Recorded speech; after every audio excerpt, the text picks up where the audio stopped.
All right, 5.4. Let's roll like the wind. Let's roll. All right, ratios and rates. Similar, but a little bit different. Ratios and rates. So ratio, like, Shakespeare, ratio, wherefore art thou? No, that's Romeo. Oh, well. Well, close. No, ratio is simply a comparison of two numbers by division. The comparison of two numbers by division, and it's often written as a fraction. However, there are really three ways to write a ratio. You have to roll your R's to say ratio, right? Three ways to write a ratio. If you're Spanish, you have to roll your R's, right? All right, so I'm going to use a ratio of 8 for one group and 3 for the other. So the first way is to use the word 2. So, for example, 8 to 3. 8 to 3.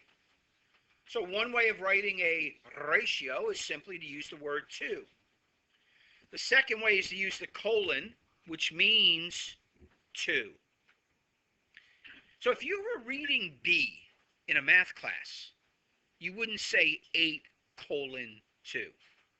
You would say 8:2. You wouldn't say 8:2 anyhow. You wouldn't say 8:3. You would say 8:3. Okay? You would, instead of the colon, you would use the word 2, because that's what the colon means in math. All right? 8:3. And then the third way is the most common way you'll see them, and that is as a fraction. Now, the first number has to be on the top. Has to be on the top. 8:3. 8:3. 8:3. Three ways to write a ratio. Every student should know that, but that's pretty simplistic. And look, when written as a fraction, always reduce. The only time you don't reduce a fraction is if you're told to unreduce it. Okay? Otherwise, you're really always reducing, always reducing, always reducing. All right, so we got an example. Write a ratio of sophomores to team members in a fraction form. Notice the form? Fraction form. I'm going to underline that. If a JV team has 3 freshmen, 8 sophomores, and 1 junior. I don't know what that junior's doing on the JV team, but who knows? He snuck in there. She snuck in there. All right. So we got a ratio of sophomores to team members in fractional form. And it's a JV team, and they got 3 freshmen, 8 sophomores, and 1 junior. So what is the ratio of sophomores to team members? So when we write our fraction, which one goes on the top, class? Sophomores. And that is 8. And what goes on the bottom? The team members, right? Which is the number team members? 12. There are 12 team members. All right, and anytime we can reduce, we will reduce. And just a reminder, an 8 is a 2 times 4, and a 12 is a 3 times 4, henceforth, and 2 with a fraction, or the ratio, 2 thirds. 2 thirds. 2 to 3. Hey, for every 2 sophomores, there are 3 team members. For every 2 sophomores, there are 3 team members. That's the ratio. All right, ratio. Not a big deal. It's just a fraction. See, fractions can be used in a lot of different ways, and one way is as a ratio. Okay? So just be careful. I'm going to come off this side here, right here. And, again, if you had something like this, and you were told this is a ratio, then you have to make sure that you read it correctly. This is 5 to 11, right? You don't want to say 11 to 5. It's 5 to 11. We have 5 out of every 11, which, by the way, if that were a fraction, that's the idea anyhow. You have 5 parts out of a total of 11 parts. if you're thinking fractionally. All right, let's get to a rate. So if that's a ratio, then what is a rate? A rate is a special ratio. So a rate is a ratio, but a special ratio.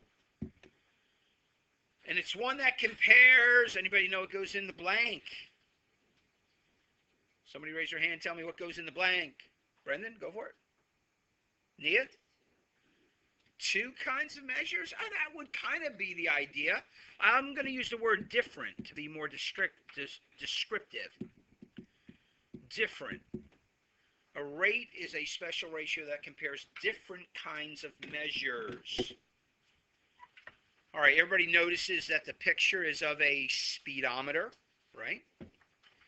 And here in America, you read your speedometer in what kind of units? Just say it. Miles per hour. So if you were traveling on I-85 South, there are parts of it now where the speed limit is a glorious 75 miles per hour.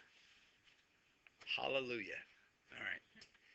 By the way, back when I was in college, the speed limit was 55 miles an hour. That was slow. All right, now it's 75 miles an hour on some stretches of roads, which is glorious because you can get there much quicker. So 75 miles per really 1 hour. 75 miles per 1 hour. That's a rate. Your top is miles, your bottom is hours. Top is miles, your bottom is hours. A rate could be something like this. 37 cents per dozen of eggs. Well, that would be a good price. You're not going to get that, that's for sure. Right? $3.95 per half a dozen ears of corn. That's a rate. Because the top is money and the bottom was ears of corn. First example, the top was money and the bottom was dozens of eggs. Different things, right? So a rate is when you are comparing different things. By the way, if you were in Canada, you would read the inside, right? And your units would be what? Kilometers per hour, right? And by the way, there are more kilometers per hour than miles per hour. So if you were going 70 miles per hour, you're going about 110 kilometers per hour. So the units matter, of course, because 110 kilometers per hour isn't faster. It's simply another way of saying 70 miles per hour. All right, so there's some examples of some rates. 79 miles per hour, $3.97 per ounce, to 21.6 miles per gallon, 37 feet per second. And all of those are in the form where the bottom is a 1. We'll talk about that in just a moment. All right, so number 1, rates always have 1 unit in the denominator, or at least you get them to 1 unit in the denominator. And this has a special term. When that's the case, then when the rate involves money, it is called a unit price. How many of you have been out shopping with Mom? Okay, Mom has, I'm sure, drug every person out shopping a few times in your life, especially when you were younger. You had to go shop with Mom, which isn't always a bad thing, right? You can influence Mom on some buying choices. Oh, Mom, the Oreos, please, please, please, please, please, please, please. Of course, me, it would be the Velveeta cheese or something like that, but we can influence. Okay, so it used to be, in the old days, they didn't show you things like this at the grocer. They just had a price, $3.95. That's all they told you. They didn't say anything else. And it was up to the consumer, the person buying, to figure out in their head whether they should buy this brand with so much in it versus that brand with so much in it. But now they give you the answer, which is kind of nice. But let me ask this. Generally speaking, if you were to buy two of an item versus a pack of 8 of the same item, which one is generally the best deal? The pack of 2 or the pack of 8? The pack of 8. The more you buy, usually the cheaper it is for the item. That's kind of the concept of BJ's Market, of Sam's Club, those kinds of things. They want you to buy more. If you buy more, we'll sell it to you a little bit more cheaply, and so you buy more. By the way, a little practical part of this lesson right now. If you were in Walmart, does that general rule apply? Does generally the bigger one cost less? And the answer is no.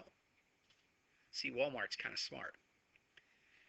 They know that most consumers believe that the bigger the box, the more in it, the cheaper the unit price. Even though they print it right there on the unit price for you, it's printed right there on the label. They know that a lot of consumers just generally associate if you buy more, you get a better price. And you know what? Numbers of items at Walmart, if you buy the bigger one with more in it, you actually pay more because you're an uninformed consumer. But in the day and age of unit prices, you know exactly how much it is per one, and it tells you per one what? In this case, it's per ounce. So you know how much you're paying an ounce, and you can look and compare the unit price of the big one and the unit price of the small one, which is the better unit price. By the way, there's also a thing called off-brand, right? You can buy like Heinz ketchup, 57 variety, oh yeah. Or you can buy Walmart brand ketchup, I guess you can. Is there such a thing? Probably. All right, now you can buy the off-brand if you want, and they'll tell you the unit price and how much you'll save in each case, and that's what you might do. Now, when it's mayo, which I'm curious, how many people you use mayonnaise, and how many use, what's the other thing? No, it's either mayonnaise or, what is it? Salad dressing? Is that what, no, what do they call it? Mayonnaise or what? Miracle Whip. That's not even mayonnaise. That's like some other stuff. It's got to be Hellmann's mayonnaise. I don't care if it's 5 times the cost of the other thing. I'm buying Hellmann's. It's just got to be. It's just the way it is. All right, anyhow, we digress. Kristen, do you still have a question? Yeah. How do like BJ's and like Costco and things like that, how do they make money? Because they buy in gigantic bulk, and therefore the person selling to them sells it way cheaper to them because they buy buku of the item. So they have contracts because the people are guaranteed then to sell their item, and they don't have to worry about selling it. They sell it to Sam's. See, the real world of consumerism, right? Everything that's made is made generally at least 50% of the price you buy it for. At least. Sometimes way more. For example, clothing.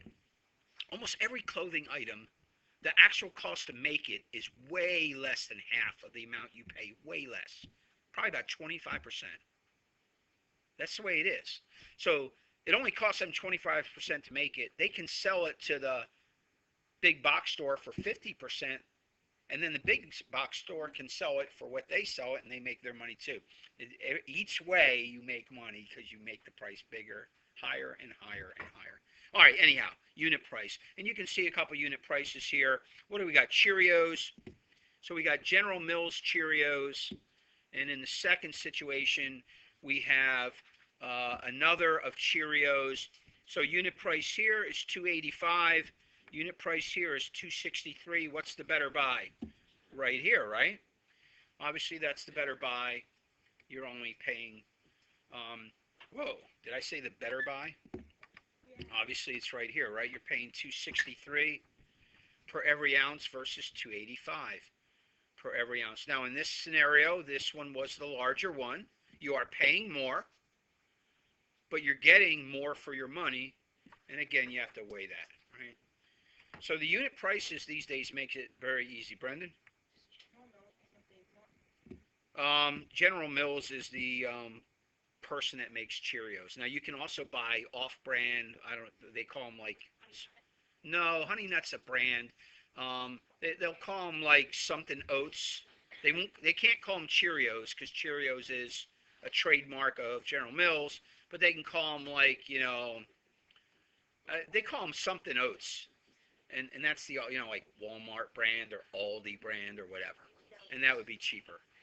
Brendan? Oh, it was a different store. So it was a different store. I was just finding some good examples for you guys. Okay, so let's look at let's find the unit price of the mixed vegetables. All right, so we have Del Monte mixed vegetables, and they tell us what the can costs, and they tell us how much is in the can, right? And whenever you're doing a unit price, the money goes on the top, $1.19. What am I going to put on the bottom? What goes on the bottom? Kristen? 8.25 ounces. And you do want to include the units. You want to say ounces.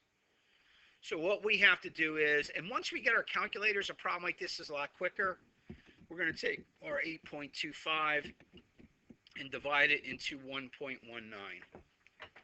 To save us time, you're going to get 0.144. Notice these unit prices are in 3 digits. It's just a nice way to do it. Here's my final answer. 0.144 dollars per ounce. And you've got to put that per ounce. Okay. Unit price has 1 on the bottom. It's really per 1 ounce, but we usually don't write the 1. Right? So this is $0.144, which is really 14.4 cents. Yes. Per every 1 ounce. So an ounce of it is a little over 14 cents for every 1 ounce. Unit price. All right, dollars on the top, the amount on the bottom, and you got to get it to 1. This would have been a dozen. You'd be dividing by 12 on the bottom, right? You got to get it to 1. Unit price. What is the unit price of Spam? This was in honor of Mr. Soto. You need to take that off. You need to have a sweater on, school sweater, or nothing. So, what is the unit price of Spam if a 12-ounce can costs $1.89? All right, go ahead and figure out the unit price of our Spam. And then after I did, I thought, oh, my soul, I hope next time we don't run out of groceries before the end of the week. I've tried frying it and all kinds of stuff. I am not a Spam person. Maybe you are. All right, so did you get, come on, unfreeze. Did you get $0.157 per ounce, which is roughly 15.7 cents per ounce, right? Questions on that? Anybody questions on that? Dollars divided by the 12 ounces. We're dividing 12 into 1.89. Again, I'm going 3 decimal places because generally a unit price is. Chloe. You know, I did, and technically, Chloe, it would be a proper round off. I looked at my 6 and knew it would be a 60. And so I got to say, all right, I guess I could say 0.158. I'm trying to not have us take a ton of time before we get our calculators. So when we get a calculator, we'll round that off. And I'll take it either way. Probably 0.158 is the better answer. Okay? Is that what your other questions were? Okay. All right, good. Again, if we had a calculator, this is like 2 seconds. We're going to punch in 189, divide by 12 on the calculator. Boom. We're good to go. Again, I hate to take the time to do the menial division, but that's what we have to do till we get our calculators. Yes, ma'am. So on homework, you would stop at the 3rd. Yeah, but you know what? If I look down here, and I should have looked at the 6 and said, oh, 60, and that's a 5. I mean, if it were a 9, then I definitely know I'm gonna increase it by 1. I mean, I do kind of generally give a look. And it should be rounded properly, but again, I'm trying to save us time. Okay, not a big deal. What is the unit price for corn that sells for $11.50 per dozen? All right, go ahead and do that one.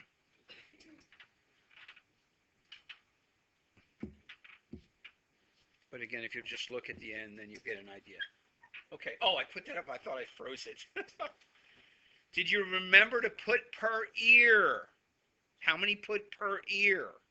You got to say per what? You can't say per dozen, right? It's not per dozen. We divide it by the dozen. And what are they? Ears. So you had to say $0.958 per ear. So every ear is 95.8 cents. Kristen. I just put like one part. That for say there's no like a symbol of a certain one. Ask your question again. I missed it. Okay. Like I know what your point is because like it's ratio of this guy that you didn't know what the singular like point is. Yeah, hopefully we're not going to drive you crazy with that kind of a thing. So, yeah, I'm not trying to make you ensure that you know every kind of possible unit, or thing. I'm going to use stuff you kind of know. All right. So ear of corn. Good to go? Pretty simplistic. All right, let's do one last one here. Find the rate if AA, let's get rid of one of the A's. Find the rate if a family traveled 279 miles and used 8.5 gallons of gas. All right, see what you can do. Find the rate if a family traveled 279 miles and used 8.5 gallons of gas. Answer nice and loud. Uno, dos, tres. Huh? Does that even make sense, some of your answers? Your parents will say, come on, that's the kind of gas mileage we got? 279 miles per every 8.5 gallons. Quiet, please. Quiet, please. Move the decimal point. Divide 8.5 into 279. Quiet, Kristen. Okay, divide it in. You get 32.8. What is my top? Miles. What's my bottom? Gallons. 32.8 miles per gallon was the gas mileage on that trip. Okay? You guys should always, whenever you're doing a type of word problem, you should ask DMAMS. Have we done that in here yet? Oh, we will a lot because we're going to get into a lot of word type problems. You got to ask DMAMS. You know who DMAMS is? She knows everything. DMAMS is very smart. DMAMS is, does my answer make sense? Some of you said point something. Does that answer even make sense? No. Okay. You did gallons divided by miles, which means absolutely nothing. How many gallons per mile? You ever hear anybody talk like that? I got 0.7 gallons for every mile. But miles per gallon. All right, so once you usually see something like that, you know, and it's not a big deal the next time. All right, that's it for today. Just pause for a second, please. Just freeze. Everybody freeze. Leave your hands. Let things go. Let me just take 1 second here and review very quickly. I don't want you doing anything. That's why I said freeze. I want you looking at me. It's my time. Got it? Everybody looking at the screen, looking at me. All right, so remember, a ratio is a comparison of two things. It involves division. Can be written three ways. You definitely need to know the three ways to write a ratio. With the word two, with the colon, which means two, or in fractional form. And the fractions you would always reduce. You're always going to reduce your fractions.